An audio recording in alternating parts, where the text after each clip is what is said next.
ይሄ ማንቸስተር ዩናይትድ ነው። አዎ የእንግሊዙ እጅግ በጣም ትልቁ ክለብ ማንቸስተር ዩናይትድ ነው። ዛሬ የማንቸስተር ደጋፊዎች ሌሎች ክለቦች አቻ ለመውጣት እንኳን በሚቸገሩበት አንፊልድ ሮድ ስታዲየም መጥተው የዘመሩት መዝሙር ነው ማለት ነው። እንዳሉት ማንቸስተር ዩናይትዶች 2-1 በሆነ ውጤት ደረታቸውን ነፍተው ከአንፊልድ ሮድ ወጥቷል ማለት ነው። የአራዳ ልጆች በሚያስገርም ሁኔታ ሩበን አሞሪም ከመሪው አርሰናል በ6 ነጥብ እንደዚሁም አራተኛ ደረጃ ላይ ካለው በርንማውዝ የ2 ነጥብ ልዩነት ብቻ ነው ያላቸው። ምናልባት ሰርፕራይዝ ቲሙ እንዳልነው ማንቸስተር ዩናይትድ ይሆን?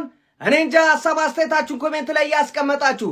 ነገር ግን ዛሬ ማንቸስተር ዩናይትድ ከሜዳም ገና ሳይገባ ሊያሸንፍ ነው የገባው።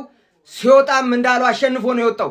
ሊቨርፑል ግን እኔ እንጃ ቁልፉ የጠፋበት መኪና ሆኗል። ግራ ገብቶታል። የአራዳ ልጆች ሀሳብ አስተያየታችሁን ኮሜንት ላይ ያስቀምጡልኝ።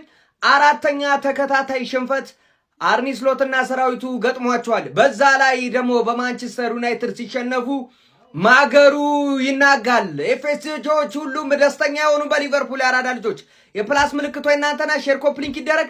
ሀሳብ አስተያየታችሁ ኮሜንት ላይ የሚጠበቅ ነው። ቢስሚላህ አሸንፈናል። ጠላት ተደምስሷል።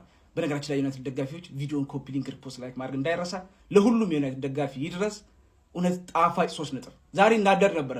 በዚህ ሊቨርፑል ነጥብ ወይም ጥለን ወይም ተሸንፈን ቢሆን በጣም ነበር የምናደረው። ማጉ ታድጎናል። ብዙ ጥሩ ነገሮች ነበሩ ከዩናይትድ በረኛችን ሁሉ ነገር። እሱን ከጨዋታ በኋላ ከዚህ ቪዲዮ በኋላ በጣም አወራላችኋለሁ። እንግዲህ በተከታታይ አሞሪም 2 ጨዋታም አሸንፏል። በጣም ደስ ብሎኛል። በድጋሚ ዩናይትድ ደጋፊዎች እንኳን ደስ ያላችሁ። እስቲ ስለ ድሉ የተሰማችሁን ኮሜንት ላይ አስቀምጡ። ቪዲዮ ከተመቻችሁ ኮፒ ሊንክ፣ ሪፖስት፣ ላይክ ማድረግ እንዳይረሳ። ግሎሪ ግሎሪ ማን ዩናይትድ። ደግሶ ይቀላል ምድረ ሽማግሌ ግባለት ሜዳ መተን ማለት ነው። ሰጠንህና እንመለሳለን። ከማንቸስተር 3 ነጥብ ይሄ ነው 3 ነጥብ ግባለት። ደስ ነው ያለኝ። አንፊልድ ላይ 9 ዓመት አላሸነፍናችሁ። ይኸው የለ ከዜሮ ትጀምራለህ። 9 ዓመቱ ገደል ይገባል ማለት ነው። 3 ነጥባችንን ከአንፊልድ ላፍ ከአንደኛው ጋር የ2 ጨዋታ ልዩነት ነው ያለን። ዩናይትድ ይመቻት አክቹሊ ማለት ነው። ስለ ኳሱ ምናምን በሰላም እናወራለን። ብሩኖ እናወራለን፣ ዳሎ እናወራለን፣ ማውንት እናወራለን። ግን ማለት ነው ዩናይትድ ግሎሪ ግሎሪ ማን ዩናይትድ ይወላችሁ የሁላ ሰው መጥቶ ነው ያየው። እግዚአብሔር ያክብራችሁ ስለመጣችሁ እወዳችኋለሁ። እሺ ግባ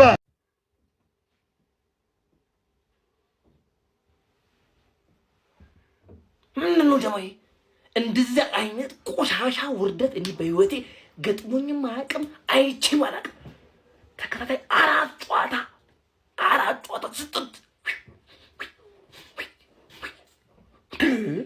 በማንቸስተር ዩናይትድ በጣም ልክስክስ ደግሞ